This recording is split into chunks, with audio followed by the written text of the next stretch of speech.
Hello everyone, I really hope you are doing great. आज हम लोग पढ़ेंगे बीएनएस के तीन सेक्शंस 337, 338 एंड 339। ठीक है, ये तीन सेक्शंस आज हम लोग कवर करेंगे।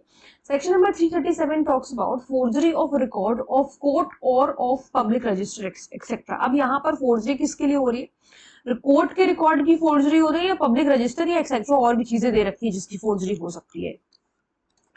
सो whoever forges a document, कोई डॉक्यूमेंट अगर फोर्ज करता है और एन इलेक्ट्रॉनिक रिकॉर्ड, और क्या या फिर कोई इलेक्ट्रॉनिक रिकॉर्ड को फोर्ज करता है पर्पटिंग टू बी अ रिकॉर्ड। वो क्या है पर्पटिंग? मतलब कि वो ऐसा दिखाया जा रहा है कि रिकॉर्ड है या प्रोसीडिंग है किसी कोर्ट का, या फिर कोई आइडेंटिटी डॉक्यूमेंट है जो कि गवर्नमेंट ने इशू किया है। वो वोटर आईडी कार्ड हो सकता है, आधार कार्ड हो सकता है, उसको भी अगर फोर्ज किया गया है, तो अगर इस तरीके का आधार कार्ड का फोर्ज वगैरह होता है तो वो इसी सेक्शन में पनिशेबल होगा। बर्थ का रजिस्टर है, मैरिज या बरियल का रजिस्टर है जो डेथ सर्टिफिकेट वगैरह बनता है, और a register kept by public servant as such, या फिर कोई ऐसा रजिस्टर जो कि पब्लिक सर्वेंट के पास रहता है एज सच, और a certificate of document purporting to be made by public servant, या फिर कोई ऐसा डॉक्यूमेंट है जो कि दिख रहा है कि पब्लिक सर्वेंट ने बनाया है अपने ऑफिशियल कैपेसिटी में, अगर इन सब चीजों को फोर्स किया जाता है। और एन अथॉरिटी टू इंस्टीट्यूट और defend the suit or to take any proceedings therein or to confess judgment or power of attorney। यहाँ पर मतलब बेसिकली सारी चीजें दे रखी हैं कि जिनको ये सब सेक्शन इतने इंपॉर्टेंट नहीं है, लेकिन यहाँ पर सिर्फ बताने के लिए बताया गया है कि ये सारी चीजें हैं जो कि जिसमें फोर्ज हो सकता है। ठीक है, तो shall be punish with imprisonment of either description, जो कि 7 साल तक का होगा, एंड प्लस फाइन। मतलब मैक्सिमम जो इम्प्रिजनमेंट है वो मिनिमम कितनी भी हो सकती है, मैक्सिमम 7 साल तक जा सकती है, प्लस फाइन होगा। फाइन तो देना ही पड़ेगा भले ही 1 साल की इम्प्रिजनमेंट हो।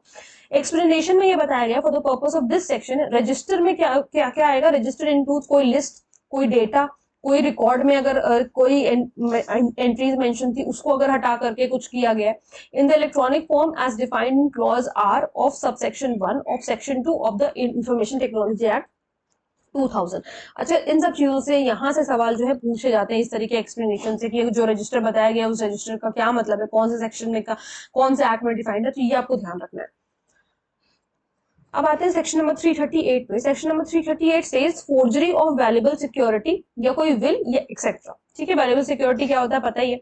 हूएवर फोर्जेस अ डॉक्यूमेंट, जो कि दिखा रहा है, वो जो कि दिख रहा है कि वो वैल्यूएबल सिक्योरिटी है या विल है, या फिर कोई अथॉरिटी जिससे सन को अडॉप्ट किया जा सकता है, जो मतलब अडॉप्शन के पेपर्स वगैरह बनते हैं उसकी भी फोर्जरी होती है। Which purpose to give authority, जिसमें ये दिखाया जा रहा है उस पर्टिकुलर डॉक्यूमेंट में कि हम अथॉरिटी दे रहे हैं किसी पर्सन को ट्रांसफर करने की वो वैल्यूएबल सिक्योरिटी, या प्रिंसिपल अमाउंट इंटरेस्ट या डिविडेंड्स रिसीव करने की देयर ऑन, और टू रिसीव या कोई पैसा डिलीवर करने की, कोई मूवेबल प्रॉपर्टी वैल्यूएबल सिक्योरिटी, और any document purporting to be an acquittance और receipt acknowledging the payment of money, या फिर ये दिखा रहा है कि मान लो पेमेंट ऑफ मनी हो गया, इस तरह की कोई चीज है। और एक्विटेंस और receipt for the delivery of any movable property, या फिर ये दिखाना किसी मूवेबल प्रॉपर्टी अवेलेबल सिक्योरिटी का डिलीवरी वगैरह हो गया, तो यहाँ पर सजा लाइफ इम्प्रिजनमेंट तक की है। लाइफ इम्प्रिजनमेंट और 10 साल तक और 10 ईयर, सबसे ज्यादा सजा यहीं पर है। मतलब और भी है लेकिन यहीं से ज्यादा वाला सजा वाला मामला शुरू हो रहा है। ठीक है, और सेक्शन प्लस फाइन, सॉरी ये और नहीं है यहाँ पर, ये स्लैश नहीं है, प्लस फाइन है।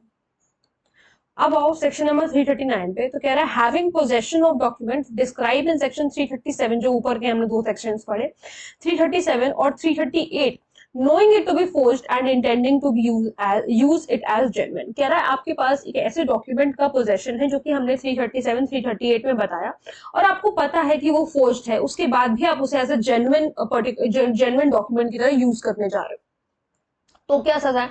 whoever has in his possession, कोई भी डॉक्यूमेंट या कोई electronic record, knowing the same, जानते हुए कि वो फोर्ज्ड है, and intending that the same shall fraudulently, और ये उसका इंटेंशन है, उसका आशय ऐसा है कि वो उसको उस पर्टिकुलर डॉक्यूमेंट को फ्रॉडुलेंटली या डिसऑनेस्टली जेन्युइन की तरह यूज करेगा, कि उसको सही दिखाएगा। शैल इफ द डॉक्यूमेंट और इलेक्ट्रॉनिक रिकॉर्ड इज वन, अगर वो डॉक्यूमेंट इलेक्ट्रॉनिक रिकॉर्ड ऐसी डिस्क्रिप्शन का है जो कि सेक्शन नंबर 337 में मेंशन्ड है, तो अगर 337 वाला डॉक्यूमेंट है तो कितने साल की सजा है? 7 साल प्लस फाइन है। ठीक है, वही सेम सजा है। And if the document one of the description, और अगर ऐसे पोजेशन ऐसे डॉक्यूमेंट का आपके पास पोजेशन है जो कि सेक्शन नंबर 388 में मेंशन्ड है, तो यहाँ पर 10 साल है, 7 साल है, मतलब 10 साल मैक्सिमम है, 7 साल है, 7 साल तक सॉरी एक्सटेंड हो सकता है, और प्लस फाइन है। ठीक है, ये बात आपको ध्यान रखनी है। सो आई रियली होप आप लोगों को ये तीनों सेक्शंस अच्छी तरीके से समझ में आए होंगे। अगर कोई प्रॉब्लम है, कोई डाउट है तो आप लोग मुझसे कमेंट सेक्शन में पूछ सकते हैं। मिलते हैं नेक्स्ट वीडियो में। Thank you so much.